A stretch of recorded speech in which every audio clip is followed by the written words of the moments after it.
Meus queridos e minhas queridas, sejam muito bem-vindos a mais um episódio do Liberdade Financeira, nosso programa sobre tudo do universo dos investimentos. Meu nome é Gabriel Mello, sou especialista em investimentos e hoje vamos fazer o nosso tradicional giro de notícias.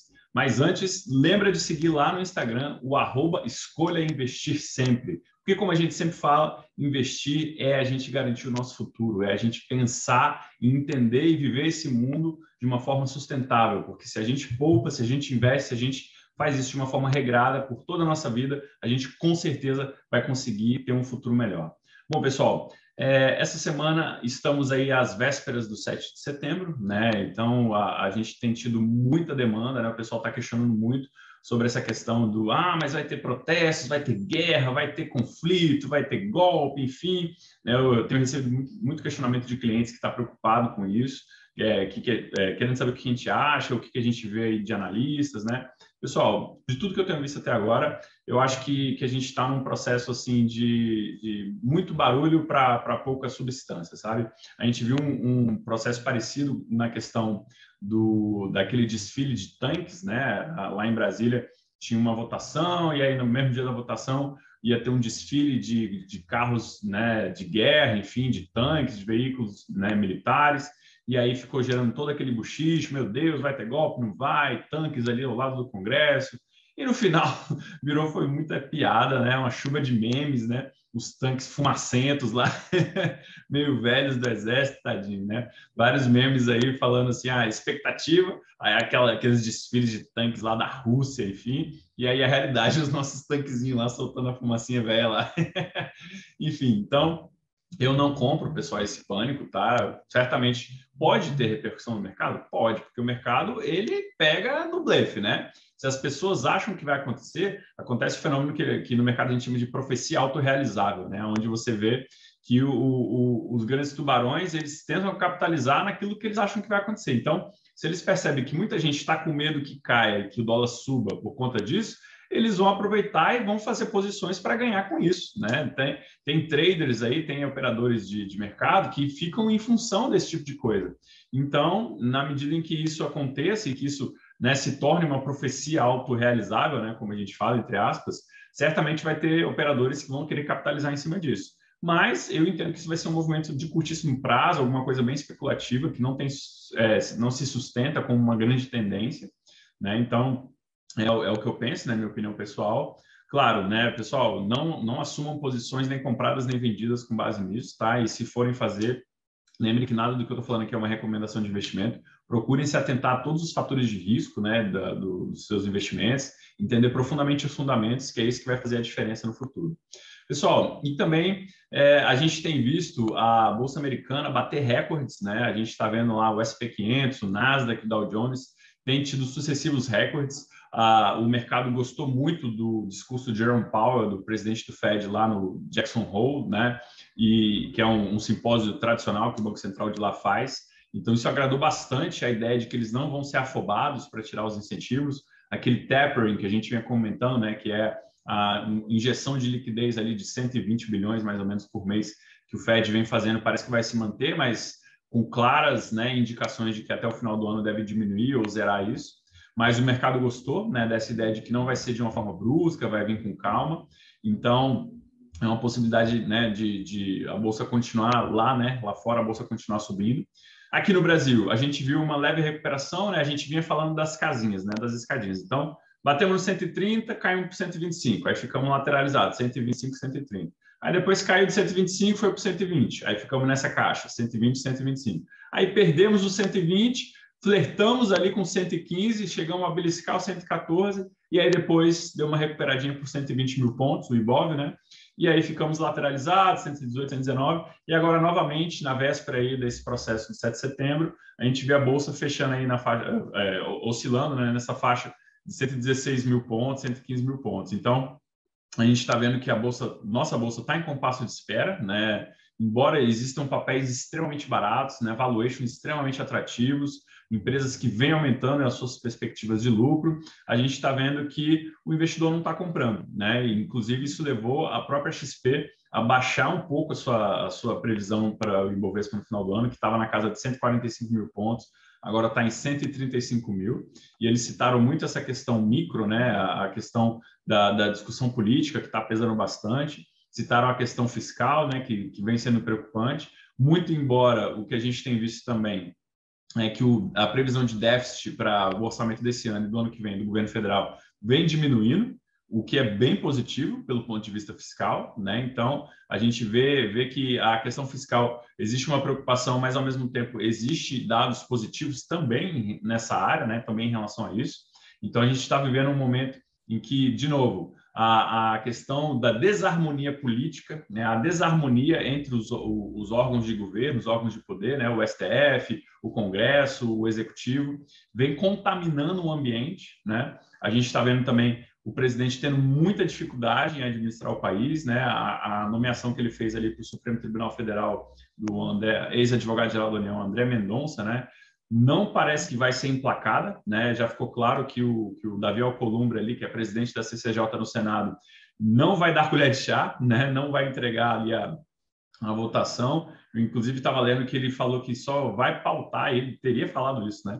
Que só vai, o Davi Alcolumbre só vai pautar a indicação do André Mendonça na CCJ do Senado se ele tiver certeza ou tiver garantia de que ele não vai passar, de que a votação da CCJ não vai aprová-lo, né? O André Mendonça. Então, assim, o Bolsonaro queimou muitas pontes, né? A própria votação ali da mini reforma trabalhista que estava no Senado, mesmo um senador, né, do PP ali, o Ciro Nogueira, tendo virado ministro, né, tá lá na Casa Civil, mesmo com essa indicação, não conseguiu apoio do Centrão, não conseguiu apoio maciço ali do PP, não conseguiu apoio para aprovar, né, essa mini reforma trabalhista. Então, o governo vem acumulando sucessivas derrotas, né, no Congresso e não está conseguindo emplacar, né, não está conseguindo andar com a agenda, né? A gente viu agora recentemente, fazendo um pouco de preço aqui na nossa bolsa, a reforma tributária, né, na questão do imposto de renda.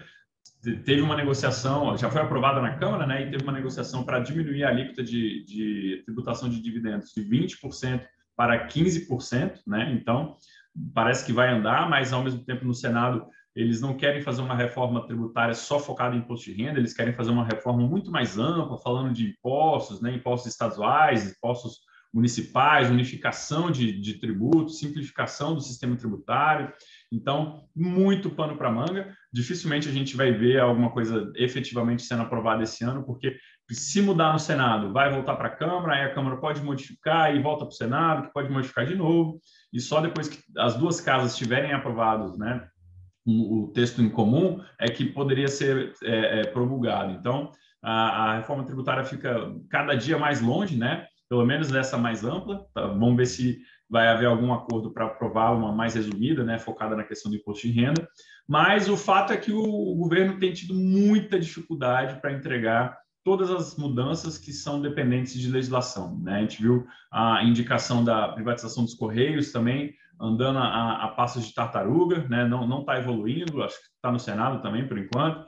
Então, a discussão de que o próprio Rodrigo Pacheco, que é presidente do Senado, pode estar, né, atuando politicamente porque teria um certo interesse que ele fosse candidato, né, a presidente ano que vem pelo PSD, né? E ao mesmo tempo, olha que doideira, ao mesmo tempo que tem essa especulação de que ele pode ser candidato, né, a presidente pelo PSD, o presidente do PSD, né, o Gilberto Kassab, parece que está se articulando para, se isso não vingar, já ter na agulha ali, né, já ter um plano B de ser candidato a vice-presidente do ex-presidente Lula, né? Então, PSDzão aí já articulando, né, dos dois lados para tentar um candidato de terceira via, ou se não der, para que eles vão ficar de fora, né? Já pegar uma vice ali do PT com o ex-presidente Lula. Então, calendário político cada dia mais próximo, né? A gente tem as prévias ali entre outubro e novembro. Então, a partir de novembro, dificilmente a gente vai ter qualquer questão ali no noticiário dissociada da questão eleitoral, né? E o governo agora, inclusive, em declarações recentes, o presidente Bolsonaro vem esgaçando ainda mais, né? Ele não consegue amenizar, né? Ele só consegue dobrar a aposta. Agora, pela primeira vez, citou que pode sair das quatro linhas da Constituição, né? Na questão do 7 de setembro, enfim, querendo inflamar a militância, querendo inflamar ali o seu apoio para ter manifestações fortes no 7 de setembro. Então, a gente vê que o cenário está cada dia mais contaminado, né, do ponto de vista político, do ponto de vista ali da administração pública, e isso não conversa com o cenário econômico, né, o cenário fundamentalista, onde a gente vê os lockdowns diminuindo, a vacinação super adiantada, né, não adiantada, mas digo, ganhando velocidade, né, se adiantando nesse sentido, e aí com isso a gente vê os casos caindo, né, a média de mortes abaixo de 700 mortes por dia, graças a Deus, há algum tempo já. Então, no mundo real aqui a economia começa a melhorar, mas no mundo político, no mundo da administração, a coisa não melhora, a coisa não anda, né? Então, a gente fica refém dessa situação, né? Que investidor que vai colocar dinheiro aqui em sã consciência, né? Se ele não enxerga o mínimo de harmonia, se ele enxerga um discurso de que pode ter golpe a qualquer momento, um discurso de que não vai se respeitar decisões judiciais ou qualquer coisa do tipo. Então, tá complicado, né? Mas a gente que é brasileiro já conhece, já convive com isso há bastante tempo. A gente sabe que isso é mais do mesmo, né? A gente já viu isso muitas vezes, já viu isso em outros momentos. Então, a verdade, pessoal, é que se fosse para fazer uma aposta, um palpite, o que eu vejo é que daqui a algum tempo, quando a gente tiver algum mínimo de apaziguamento, né, de harmonização entre as entidades do poder público, a gente vai ver uma baita alta, né, um baita rally de recuperação dos nossos ativos que estão muito descontados, né? Estão muito descontados tanto em reais quanto em dólares, né? A bolsa está com muito abaixo da sua média histórica, né? De valuation. O PL médio aí na faixa de 12, 12 e pouco. A gente está quase com 10 e pouquinho, até abaixo de 10. Então, poxa, são oportunidades incríveis, né? O próprio Luiz Barsi, né, nosso grande investidor brasileiro, vem falando, olha, eu vejo uma chuva de oportunidades inesgotáveis na nossa bolsa, né? Então, tem muita coisa legal, tem muitos papéis atrativos, né?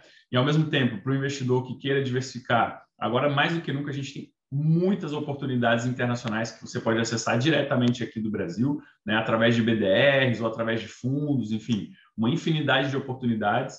E, claro, a gente tem que sempre também abrir os olhos para as possibilidades alternativas, né? A gente tem aí o Bitcoin recuperando a faixa de $50 mil, né? As criptomoedas continuam muito, muito fortes, né? E a gente vê cada dia mais adoção institucional em relação a isso, né? Então, o mainstream, ele está adotando o Bitcoin e as criptomoedas, mas em relação àquela questão de reserva de valor, né? A grande promessa, né? O grande sonho de ter o Bitcoin como meio de pagamento, isso ainda parece estar um pouquinho distante, né? Ainda a gente não vê isso se materializando, mas a adoção como reserva de valor, né? Como forma de poupança, está cada dia mais massificada, né? Então, isso daí com certeza tem que estar no radar de todo investidor.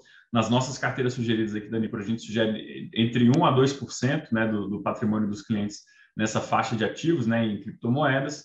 E claro, sempre vai ter risco, mas é um ativo que ele tem uma descorrelação muito boa em relação ao mercado em geral. Então, ele atua para mitigar risco no médio e longo prazo, né? E olhando a longo prazo, eu já vi um artigo falando sobre isso. Se tiver 1% de chance de o Bitcoin vingar como uma alternativa, como um competidor mais sério para o ouro ou para o dólar, né? Ou, né, chegando até no nível do dólar, meu Deus, já valeria a pena investir, né? Se tiver 1% de chance disso acontecer.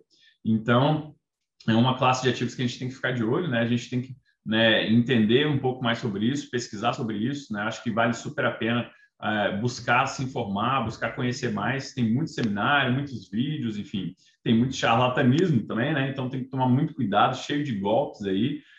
Notícias de pessoal lá no Rio, se não me engano, um garçom lá vendendo, né, terrenos na Lua, por assim dizer, né? De que não, rentabilidade garantida, coisa do tipo. Pessoal, isso não existe, tá? A gente pode até ter alguns traders aí muito bons que o cara fique anos dando certo e ganhando dinheiro, mas não significa que vai ser sempre assim, pessoal. Tem que tomar muito cuidado. Esse tipo de investimento é de risco, né? Então, a forma mais tradicional e mais tranquila de se fazer é comprando com compras parciais e focando no longo prazo. Querer ficar fazendo trade com esse tipo de coisa é muito arriscado, é muito perigoso e pode machucar o investidor, né? Pode gerar muitas perdas de dinheiro que a gente demora muitos e muitos anos, às vezes, para juntar. Então, se for investir em criptomoedas, procure aí uma assessoria, procure uma forma bem regulada, né? bem regulamentar de fazer isso. porque essas promessas aí, essas pirâmides, vou te falar, terrível, isso tem demais, tá? Bom, falando então um pouquinho do Show Me the Money, deixa eu chamar o Tom Cruise aqui para fazer um bate-papo com a gente. Show me the money! Pessoal, Show Me the Money. Olha só, o que está interessante, pessoal? A gente está vendo a Vale, né, sendo muito, vamos dizer assim, impactada com essa queda do minério. Né? A queda do minério foi muito forte, e aí a gente está vendo ela operar na faixa de R$ 97, R$ 98 reais. Pessoal, isso para um preço de Vale hoje está dando um PL na casa de um dígito, de 9 e pouquinho, quase 10. Então, isso está muito barato, considerando que a Vale, para longo prazo, pô, como é que a demanda de minério de ferro vai diminuir? Sem minério de ferro não tem crescimento econômico. Que país que consegue crescer sem minério de ferro? Então, para ter crescimento no mundo, precisa-se de minério e precisa de minério de boa qualidade. Quem tem o melhor minério de todo o mundo, né? Quem tem o minério de melhor qualidade do mundo? É a Vale. Então, ela está super bem posicionada para esse movimento de queda da cotação do minério, porque ela tem uma competitividade muito boa e tem uma qualidade de produto muito forte. Então, Vale está super atrativa, né? É uma empresa que tem fundamentos muito bons. Teve aqueles problemas, né, no passado, enfim, de Mariana, Brumadinho, mas, ao que tudo indica, ela já, né, alterou significativamente seus processos, não utiliza mais aquelas represas a montante, né? Utiliza só os métodos mais seguros mesmo. E, claro, né, teve aquele episódio lá do Ministério Público de Minas Gerais fazendo um pedido de um arresto de 50 bilhões em cima da empresa, né, para desconsiderar a personalidade jurídica da Samarco, né, e ir direto na Vale e na BHP, mas parece que foi negado, né, o juiz que decidiu a questão não concedeu esse arresto que o Ministério Público pediu. Então, a Vale, pessoal, está pagando dividendos, né, então é uma empresa que está incrivelmente atrativa. Lembrando, de novo, isso não é uma indicação de investimento, né, a gente tem um cunho muito mais didático aqui de debater cases, e o case da Vale é um case que parece super interessante, olhando sempre o longo prazo. Outra que também está bem bacana é a Petro, né? A gente viu, depois da troca do presidente para colocar o general Lula Silva, aquele medo, né, de que o general ia chegar, ia baixar o preço da gasolina, ia fazer acontecer, não se materializou, né? Então, o fato é que a gasolina continua em níveis bem pareados com o comércio internacional e a lucratividade da empresa está altíssima, né? Está incrível. A ação vem num ritmo de retomada. Agora, recentemente, com a queda do petróleo, deu uma arrefecida, né, por conta da demanda da China, que diminuiu um pouquinho. Eles estão fazendo novos lockdowns, com muito medo da variante Delta ali do Covid. Então, o petróleo acabou recuando um pouco e a Petrobras respondeu a essa queda, mas a empresa está super mais, assim, num processo de saneamento muito interessante, super bem posicionada, então é uma aposta bem legal, né? O nosso arroz com feijão do brasileiro aqui da nossa Bolsa Brasileira, Petro e Vale, está muito atraente, pessoal. Simplesmente ter essas duas carteiras, essas duas ações na carteira, parece muito interessante no momento. E, de novo, isso não é uma recomendação de você comprar ou vender, enfim, sempre vá atrás dos fundamentos, né, dos fatores de risco antes de fazer sua posição, beleza? E, olhando para fora, o que a gente vê? A questão dos chips, né, de computador, né, dos chips, dos microchips, de sistemas aí que estão impactando a indústria automobilística, enfim, que estão impactando vários mercados, vem se acentuando, né, vem se agravando essa falta de chips, e isso tem feito as empresas produtoras de microchips se valorizarem bastante. A nossa queridinha, né, de sempre, a NVIDIA, superando recordes aí, valorizando bastante, né? Então, é uma empresa muito ligada ao futuro. Ela é uma empresa cara, se você olhar pelo múltiplo, né, do PL, o preço sobre lucro dela está na faixa de 80. Então, ou seja, é um múltiplo super alto, mas, assim como todas as empresas de tecnologia, elas são uma empresa que a gente classifica como growth, né? Empresas focadas em muito crescimento e muita escalabilidade. Então, as métricas tradicionais de valuation de fundamentos, elas ficam um pouco distorcidas para essas empresas, né? O investidor já embute um prêmio de crescimento muito grande no preço dela. Então, ela fica aparentemente cara, mas já prevendo que ela vai ter um crescimento bem acelerado. Então, é uma empresa que está super alinhada com o futuro, né? Atua muito na área de games, tem placas de aceleração de vídeo ali até para a NASA, né? Para literalmente renderizar imagens do universo, né? Imagens de outros planetas, enfim. Então, é uma empresa que tem projetos com o Google ali para fazer carro elétrico. Então, caramba, é uma empresa incrível, assim, que eu sou super fã, né? Eu já falei bastante dela aqui. De novo, isso não é uma recomendação de investimento, se preocupe com os fundamentos e com os fatores de risco, mas é uma empresa que é super bem posicionada aí para o futuro, né, para crescimento. A Tesla, né, nossa outra queridinha, a gente já falou bastante, está super, né, combatida aí, muita gente falando que quer shortear a empresa, né, ficar vendido nela. O Michael Burry, né, o camarada que fez que o Christian Bale fez o papel dele no filme, né, o Dr. Burry, que é médico, ele anunciando que está uma posição vendida de 500 milhões de dólares na Tesla, e aí a Tesla chegou a cair depois disso, mas já subiu de novo. Muita gente já quebrou tentando fazer short de Tesla. Vamos ver se agora ele vai dar conta, né? Se agora o Michael Burry vai chegar, entrar e ter um fim diferente de todos os outros que já tentaram. O que eu já ouvi de muito gestor, de muito analista, é que a Tesla não é uma ação, é um culto, né?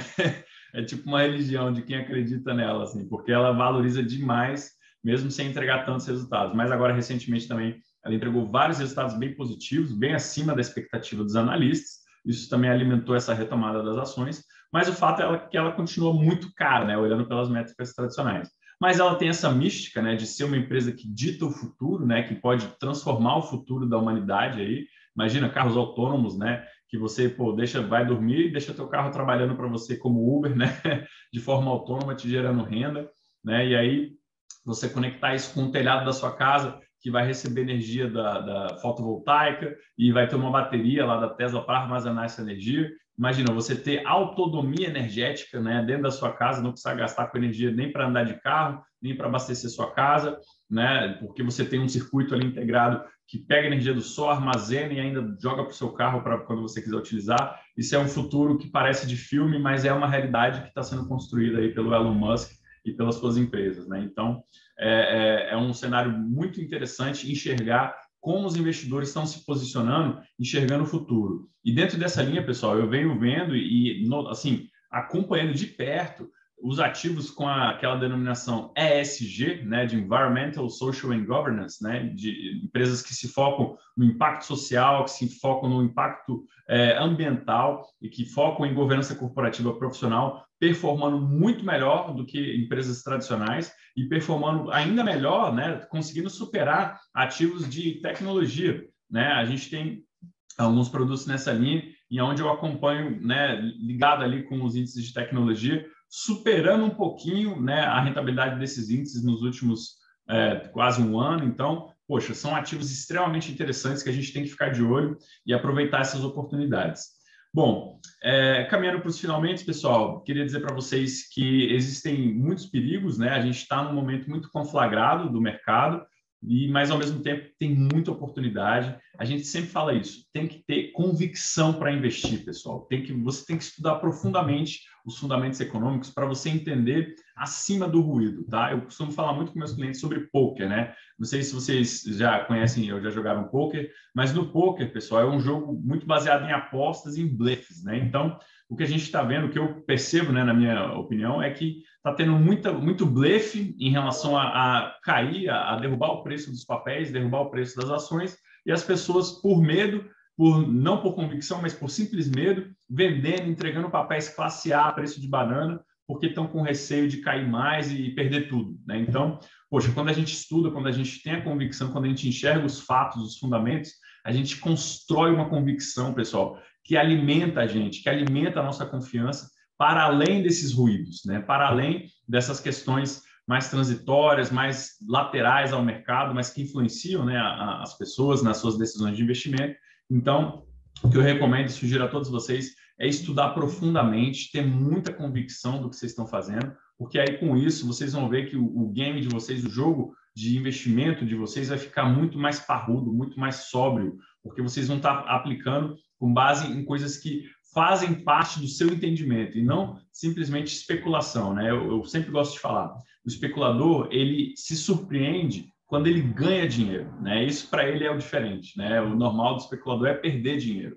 E o investidor convicto, ele se surpreende quando ele perde dinheiro, né? O normal do investidor convicto é ganhar dinheiro sempre, é fazer apostas de médio e longo prazo, baseado em fundamentos, e isso, pô, na maioria das vezes funciona, né? Tem casos que não, tem casos que dá problema? Sempre, né? Sempre vai haver erros, mas o fato é que quando você faz isso de uma forma convicta, você tem muito mais índice de acerto do que quando você faz isso de uma forma especulada, quando você não entende o que você está fazendo e aí você se surpreende justamente quando dá certo, tá bom? Então, pessoal, queria terminar dizendo a todos vocês que se cuidem, continuem tomando as vacinas, se protejam, se forem fazer protesto aí no 7 de setembro, procurem usar proteção, procurem usar máscara e se cuidem. Não entrem em provocações à toa, tá, pessoal? Vamos tentar dar uma acalmada, uma harmonizada no nosso país, que a gente precisa muito disso. O país está muito tenso, a gente precisa dar uma tranquilizada, tá bom? Então se cuidem, a gente se vê na próxima. Tchau!